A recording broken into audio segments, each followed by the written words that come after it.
Hello students, I am Shailen Garg. Today I have come with the lecture 3 of determinant, where we will learn how to find minors and cofactors of the matrix. In our previous lectures, we have already discussed what is matrix and what is determinant. Matrix is a array which can be rectangular or which can be square. But in order to find the determinant of any matrix, it is necessary that a matrix must be a square matrix. तो determinant जो हम निकालेंगे वो किसी भी square matrix का निकालेंगे. Determinant का मतलब होता है एक पर्टिकुलर वैल्यू जो हमें एक स्क्वायर मैट्रिक्स से मिलती है. जैसा कि हम यहाँ पर देखें कि हमें माइनर्स और कोफैक्टर्स निकालना है, तो हमने एक मैट्रिक्स ली है 2x2 ऑर्डर की.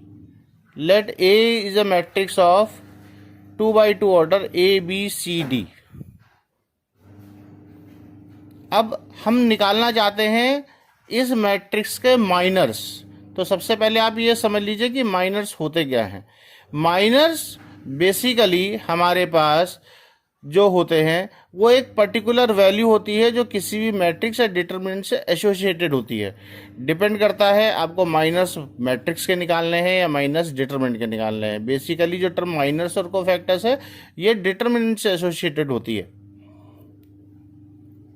तो यहाँ पे देखिए हमारे पास जो मैट्रिक्स है वो कितने ऑर्डर की है, 2x2 ऑर्डर की है. तो कितने एलिमेंट हो गए इसके अंदर 4 एलिमेंट हो गए.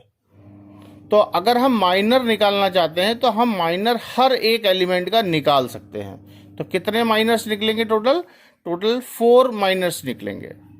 जैसा कि यहाँ पर हमने लिखा है, हम निकालना चाहते हैं माइनर्स ऑफ A11. A11 किसको रिप्रेजेंट करता है, A11 रिप्रेजेंट करता है the element of first row and first column.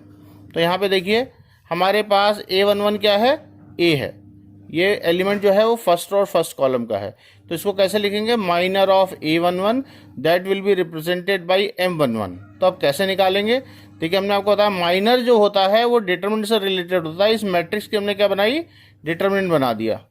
अब देखिए अगर आप M11 हमारे पास एलिमेंट क्या है, A. अगर हम इसका माइनर निकालना चाहते हैं तो इससे जाने वाली रो और जाने वाले कॉलम को डिलीट कर देंगे. हमारे पास कौन सी वैल्यू बची, D.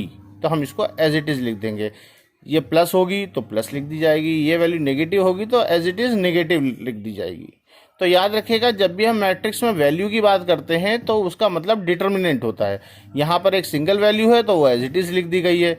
लेकिन अगर हम 3x3 ऑर्डर की मैट्रिक्स लेंगे और A11 को अगर हम डिलीट करेंगे तो देखिए हमारे पास ये वैल्यूज बचेगी. तो इसका क्या बन जाएगा, वैल्यू का मतलब क्या है, इसका डिटरमिनेंट बन जाएगा. ये हम आगे डिस्कस करेंगे.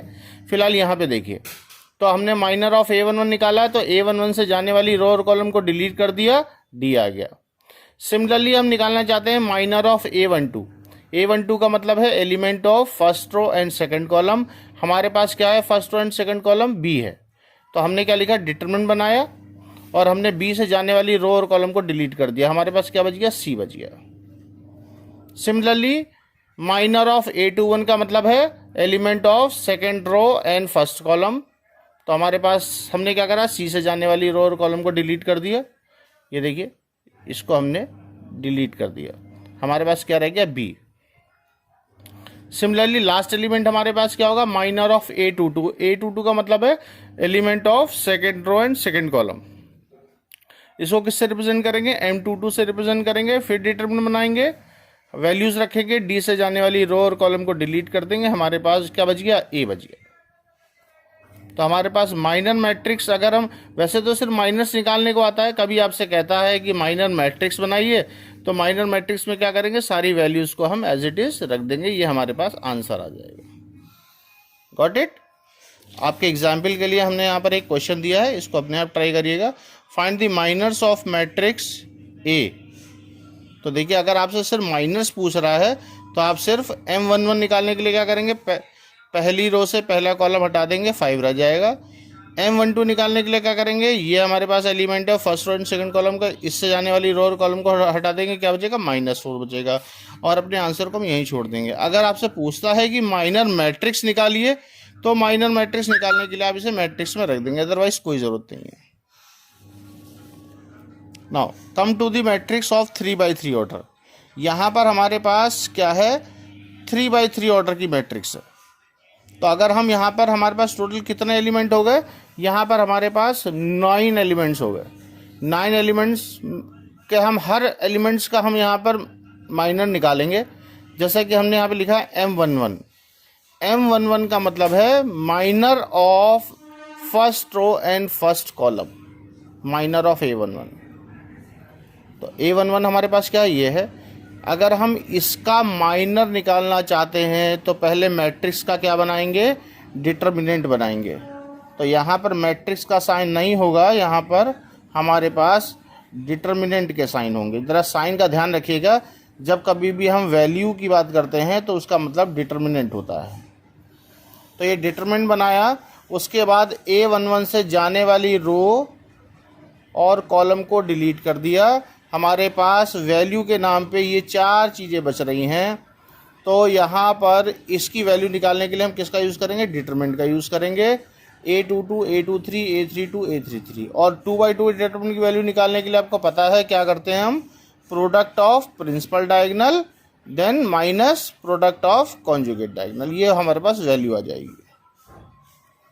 इसी तरीके से हम निकालना चाहते हैं माइनर ऑफ A12। A12 का मतलब है minor element of first row and second column.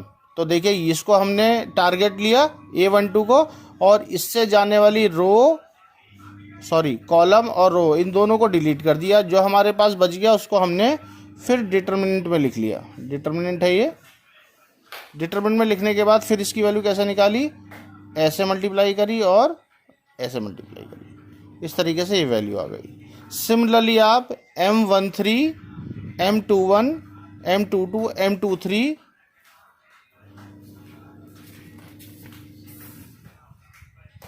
और उसके आगे सारी M31, M32, M33 की वैल्यू निकाल सकते हैं। आप अपना आंसर यहीं छोड़ देंगे, लेकिन अगर आपसे कहता है कि माइनर्स की मैट्रिक्स भी बनाइए तो आप इन सारी वैल्यू को एक मैट्रिक्स में रख देंगे। ठीक है, कॉपी करिएगा स्टेप बाय स्टेप। एग्जाम्पल के लिए मैंने यहाँ पर आपके लिए एक एग्जाम्पल भी लिया हुआ है। Find the minors of the matrix A this and hence find minors matrix. Minor matrix आप तभी बनाइएगा जब आपसे बोला जाए।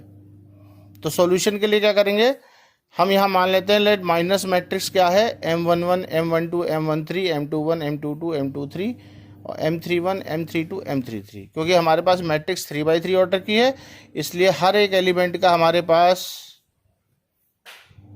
माइनर मिलेगा।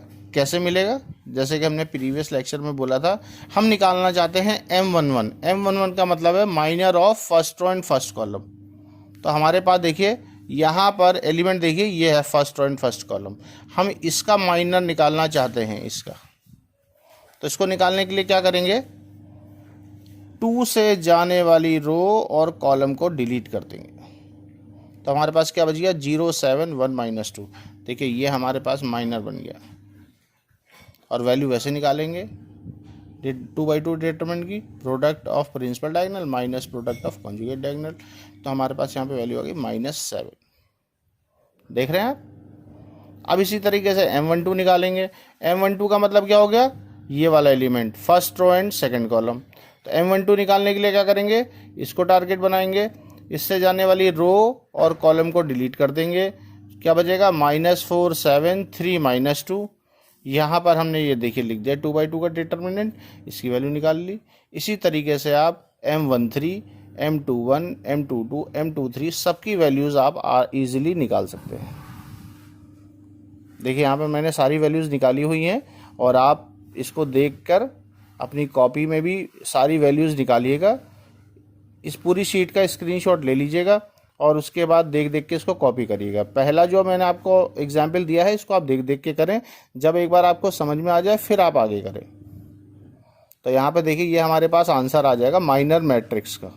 अगर आपसे सिर्फ माइनस पूछ रहा है तो आप सिर्फ माइनस तक निकाल के छोड़ देंगे।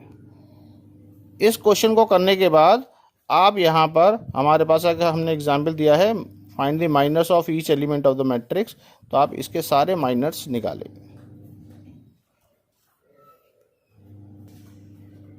अब अगर बात करते हैं हम कोफैक्टर ऑफ मैट्रिक्स की, तो देखिए कोफैक्टर ऑफ मैट्रिक्स के लिए भी माइनर्स का जानना बहुत ज़रूरी है। तो कोफैक्टर देखिए क्या है, यहाँ पर हमने आपके लिए लिखा है let A be the square matrix then cofactor of each element of A is denoted by A I J और सी आई जे। देखिए किसी किसी बुक्स में ए से रिप्रेजेंट करते हैं और किसी किसी बुक में सी से रिप्रेजेंट करते हैं। जनरली हम ए से रिप्रेजेंट करते हैं, हमारी जो बुक्स हैं उनमें नॉर्मली आपको ए मिलेगा, कहीं कहीं पर सी मिलेगा, तो इससे कभी भी कंफ्यूज मत होइएगा कि ए लिखा है या सी लिखा है। तो देखिए सी आई, हम यहाँ पर सी ले रहे हैं, सी आई जे का मतलब, सी का मतलब है cofactor of ith row and jth column is given by -1 raise to the power i plus J M I J. M क्या है? एम वही है जो हमने अभी कैलकुलेट करा था, एम आई जे है minor of element A I J, मतलब minor of ith row and jth column. तो इसका मतलब ये हो गया कि अगर आप कोफैक्टर निकालना चाहते हैं तो आपको माइनर्स पता होने बहुत ज़रूरी है। आगे जाके हम कोफैक्टर डायरेक्ट निकाल लेंगे, लेकिन फिलहाल तो माइनर की हेल्प ले रहे हैं। जैसे कि यहाँ पे लिखा हुआ है कि हमारे पास सपोज ए एक मैट्रिक्स है 3x3 ऑर्डर की है, जहाँ पे A11 first row and first column को रिप्रेजेंट कर रहा है, A12 first row and second column element को रिप्रेजेंट कर रहा है, और A13 first row and third column element को रिप्रेजेंट कर रहा है, एंड सो ऑन। तो देखिए कोफैक्टर कैसे निकालेंगे, cofactor of element of A11, हर एलिमेंट का कोफैक्टर निकलेगा। तो first row and first column का कोफैक्टर निकालने के लिए A11 और C11, अभी आप कॉन्सेंट्रेट करिए, हम A से भी कर सकते हैं और C से भी कर सकते हैं। C पे कर लीजिए पहले कॉन्सेंट्रेट। देखिए C11 मतलब cofactor of first row and second column निकालने के क्या करेंगे, -1 raise to the power 1 + 1 that is 2 M11। तो ये क्या हो गया, प्लस हो गया, और M11 आपने निकाल ही रखा, वो वैल्यू रख देंगे यहाँ पर।